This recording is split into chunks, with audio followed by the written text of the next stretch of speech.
మనకు స్కూలు నిర్వహణలో, ప్రభుత్వ స్కూళ్ళ నిర్వహణలో చాలా లోపాలున్నట్టు తెలుస్తుంది. ముఖ్యంగా టీచర్లకు సంబంధించి ఫేస్ రికగ్నిషన్ సిస్టమ్ ఎఫ్ఆర్ఎస్ అని ఒకటి తీసుకొచ్చారు. దీనివల్ల ఏంటి టీచర్ టైమింగ్స్ గాని, వాటి వల్ల సమస్యలున్నాయా? దీనికి పరిష్కారం ఎలా? ప్రభుత్వం ఏందంటే కరెక్ట్ రెగ్యులర్‌గా టీచర్స్ వస్తున్నారా? రాలేదా? పర్టిక్యులర్ ఏ టైంకి వస్తున్నారు? అదేవిధంగా ఆన్‌లైన్‌లో డాటా ఎప్పటికప్పుడు సడన్‌లీ కావాలంటే అందే విధంగా ప్రభుత్వానికి అంటే ఫిజికల్‌గా మనం సిగ్నేచర్ చేసి టైంకు బడికొచ్చి దాన్ని మళ్ళీ ఫిజికల్‌గా పేపర్ మీద ఆ రిపోర్టు జిల్లాధికారులకు పంపడం, జిల్లా వాళ్ళకి రాష్ట్రంకి పంపడం లేట్ అవుతుంది కాబట్టి ఇబ్బంది అవుతుంది, కమ్యూనికేషన్ గ్యాప్ అవుతుంది. సడన్లీ రిపోర్ట్ అవసరం ఉంటే ప్రెజెన్స్ ఎవరిది ఎంత ఉంది ఈరోజు అని తెలుసుకోవాలి అని అనుకున్నప్పుడు, ఎందుకంటే అన్ని యుద్ధ ప్రాతిపదికన అడుగుతున్నారు ఇప్పుడు రిపోర్ట్స్ అన్నీ కూడా. అది జిల్లా అధికార యంత్రాంగం కానీ, రాష్ట్రంలో ఉన్నటువంటి విద్యాశాఖ కానీ 24 అవర్స్లో ఏ టైం ఏ రిపోర్ట్ అడిగేది లేదు. అడిగే అవకాశం ఉండొచ్చు. ఎప్పుడు ఏ టైంలో ఎప్పుడు అడుగుతారో కూడా తెలియనటువంటి పరిస్థితి. ఆ టైంలో పర్ఫెక్ట్ రిపోర్ట్ రావాలంటే ఎఫ్ఆర్ఎస్ సిస్టమ్ ఉంటే ఆటోమేటిక్గా ఆన్లైన్లో వెళ్ళిపోతుంది అనేది ప్రభుత్వం ఉద్దేశం. కాకపోతే దాంతో ఇబ్బంది ఏమవుతుందంటే ఎవరైనా కూడా ఎఫ్ఆర్ఎస్ ఉన్నా ఎఫ్ఆర్ఎస్ లేకున్నా మా తెలంగాణలో పనిచేసే ప్రతి సోదరి ఉపాధ్యాయులంతా టైంకి వచ్చి పర్ఫెక్ట్గా పనిచేస్తారన్న డౌట్ లేదు. ఎఫ్ఆర్ఎస్ పెట్టినా పెట్టకున్నా, అక్కడ హెడ్ మాస్టర్ ఉన్నా లేకున్నా, పాఠశాల సూపర్విజన్ ఉన్నా లేకున్నా ఎవరి బాధ్యత వారిది. అది టైంకి రావడం అనేది పర్లేదు. 5-10 మినిట్స్ అటు ఇటు కావచ్చు. ప్రేయర్ టైం రన్లో రావచ్చు, ప్రేయర్ కంటే ముందు రావచ్చు, ప్రేయర్ అయిపోయాక ఒక ఫస్ట్ పీరియడ్ స్టార్ట్ అయ్యే ముందు కూడా రావచ్చు. ఓ 5-10 మినిట్స్ పెద్ద తేయడం కాదు. కాకపోతే క్లాస్ స్టార్ట్ అయ్యే లోపల అక్కడ ఉండాలి, ప్రేయర్ టైం లోపల ఉండాలని నిబంధన ఉన్నా కొంచెం అటు ఇటు కావచ్చు. అంతకుమించి ఎవరు కూడా తప్పుగా అటెండెన్స్ వేసుకోవడం కానీ అట్లాంటివి జరగదు. అయితే ఈ క్రమంలో ఏంటంటే ఎఫ్ఆర్ఎస్ అనేది పెట్టేసరికి ఆన్లైన్లో రాష్ట్ర విద్యాశాఖ ఏ జిల్లాలో ఉపాధ్యాయులు ఏ క్యాడర్కి సంబంధించిన వాళ్ళు, ఏ పాఠశాలకు సంబంధించిన వారు ఎన్ని గంటలకు వస్తారని వ్యక్తిగతంగా రిపోర్ట్ ఉంటుంది. ఈ రిపోర్ట్ అంతా కూడా వాట్సాప్ గ్రూపులలో బహిరంగ పెట్టేటువంటి అవకాశం ఉంది. దాంతో ఏమవుతుందంటే కొంచెం ఓ 5-10 మినిట్స్ లేట్గా వచ్చినటువంటి ఉపాధ్యాయుడు కొంచెం ఇన్సల్ట్గా ఫీల్ అవుతాడు. డిస్ప్లే పెట్టేసరికి వ్యక్తిగత సమాచారం అయినప్పటికీ, అఫీషియల్ సమాచారం అయినప్పటికీ ఆ క్రమంలో ఏమవుతుంది, రిపోర్ట్ ఎప్పుడైనా ఆన్లైన్లో ప్రతి అధికారి చూసే అవకాశం ఉంది. ఎందుకు ఆ 1 మినిట్ కూడా లేట్గా రావాలని ఇంటికాడ పొద్దున బ్రేక్ఫాస్ట్ రెడీ అయినా కాకున్నా అవసరం అనుకుంటే రాత్రి మిగిలిపోయిన ఫుడ్ పెట్టుకొనైనా సరిగ్గా బాదరగా వెహికల్ స్పీడ్గా రన్ చేసుకుంటూ ఆ వెహికల్ని చేంజ్ చేయాలనే ఉద్దేశం కొద్ది స్పీడ్గా రావడం, ఇట్లాంటి పరిణామాలు మనం ఈ మధ్యన సూర్యాపేట, నల్గొండ జిల్లా సూర్యాపేటకు సంబంధించినటువంటి ఉపాధ్యాయులు యాక్సిడెంట్లో మరణించడం జరిగింది. మన టైంకి ఎఫ్ఆర్ఎస్ వేయాలి, ఆన్లైన్లో డిస్ప్లే అవుతుంది ఆటోమేటిక్గా. ఈ మేడం ఎన్ని గంటలకు వచ్చింది, ఈ సార్ ఎన్ని గంటలకు వచ్చిందని. అయితే ఆ ఎఫ్ఆర్ఎస్ సిస్టమ్ లేనప్పుడు ఒక హెడ్ మాస్టర్ మాత్రమే చూసే అవకాశం ఉంటుంది. దాన్ని 5 మినిట్స్, 2 మినిట్స్, 3 మినిట్స్ అని ఉమ్మరెడ్డి గ్రౌండ్లో ఎవరైనా ఎక్స్క్యూజ్ చేసేవాళ్ళం. పాఠశాల స్టాఫ్కు మాత్రమే తెలుస్తుంది. అంతేగాని అక్కడ ఏదో దేశద్రోహం చేసినట్టు, అసాంఘిక కార్యకలాపం చేసినట్టు, ఇంకేదో తప్పు చేసినట్టు, రాజ్యాంగ నిబంధనలకు విరుద్ధంగా చేసినట్టు ఏం పని లేదాడ. కాబట్టి ఎఫ్ఆర్ఎస్ అనే దాన్ని టీచర్లపై రుద్దడంతో కొంచెం టీచర్లు మానసిక ఒత్తిడికి గురవుతుండ్రు. ఈరోజు ఏ టీచర్ అయినా సాలరీ తీసుకుంటారు కాబట్టి ఎవరు కూడా టైం తప్పియాలా, పాఠశాలలో స్టాఫ్ లోపల లేటుగా రావాలా, ఇన్సల్ట్ కావాలని ఎవరు కోరుకోరు.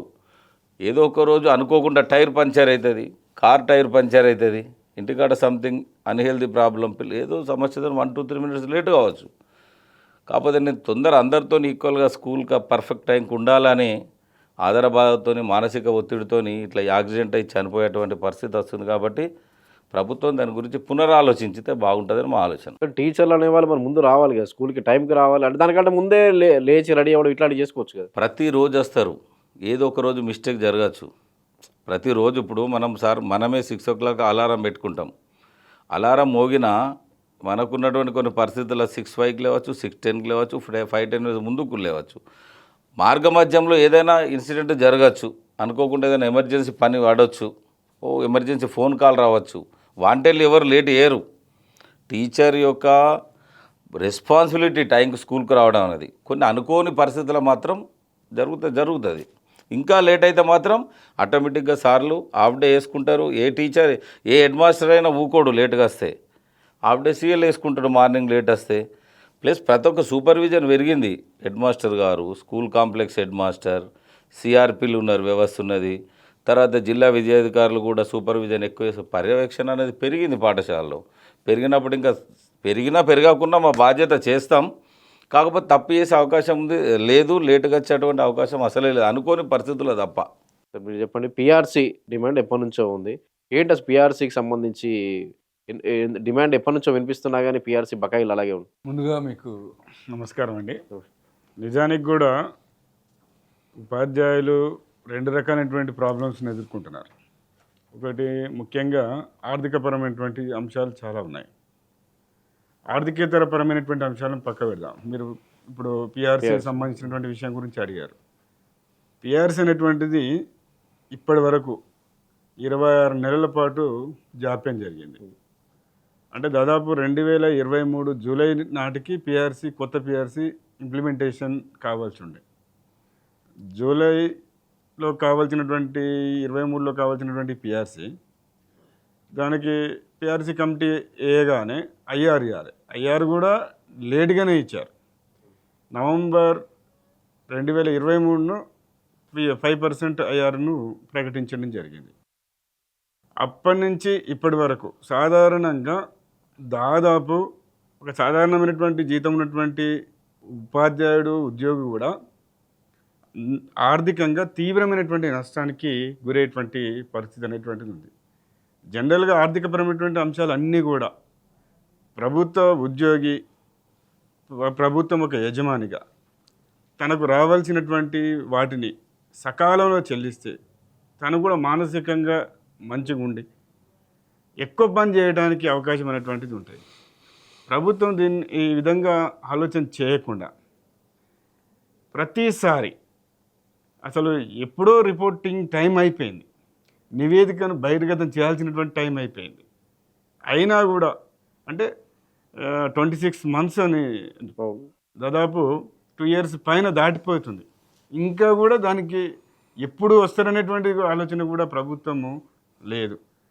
కానీ దీనివల్ల యావత్ తెలంగాణ రాష్ట్రంలో ఉన్నటువంటి ఉపాధ్యాయులు కావచ్చు, ఉద్యోగులు కావచ్చు, పెన్షనర్స్ కావచ్చు తీవ్రమైనటువంటి ఆవేదనకు గురవుతున్నటువంటి మాట వాస్తవం. ప్రభుత్వాలు సత్వరం ఆలోచన చేయాలి. గత ప్రభుత్వంలో రావాల్సిన పిఆర్సీ అంటారు, ఇప్పుడు ఈ ప్రభుత్వం వచ్చినా కానీ అదే పరిస్థితి ఉందా? ప్రభుత్వాలు మారుతున్నాయి సార్, ప్రభుత్వాలు మారుతున్నాయి. కాకపోతే అసెంబ్లీలో కూడా ఈ మధ్యకాలంలో మీరు చూసిరు కదా, 1వ తారీఖు నాడు జీతాలు ఇచ్చాము అనేటువంటి చెప్పుకోనేటువంటి విషయం ఏదైతే ఉందో అది గ్రేట్ అచీవ్మెంట్గా ఫీల్ అవుతున్నారు.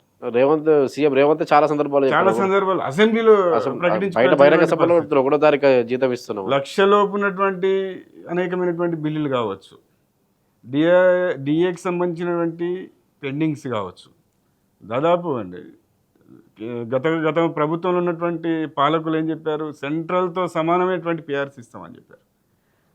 సెంట్రల్ గవర్నమెంట్ ఆల్రెడీ పిఆర్సీని అనౌన్స్మెంట్ చేసింది. ఒక్క డిఏ కూడా పెండింగ్లో లేనటువంటి పరిస్థితి మనం స్పష్టంగా చూసినాం. కానీ ఇక్కడ డిఏలు పెండింగే ఉన్నాయి, పిఆర్సీ పెండింగే ఉన్నాయి.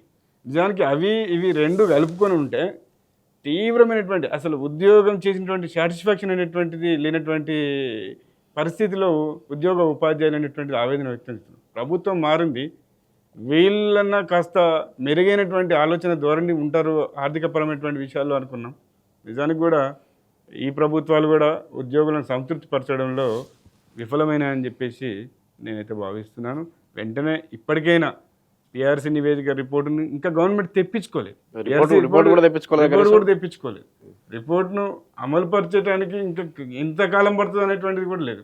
వెంటనే దానికి సంబంధించినటువంటి విషయాన్ని చాలా మార్లు గౌరవ ఎమ్మెల్సీలు కూడా మండలిలో ప్రస్తావన చేయడం జరిగింది.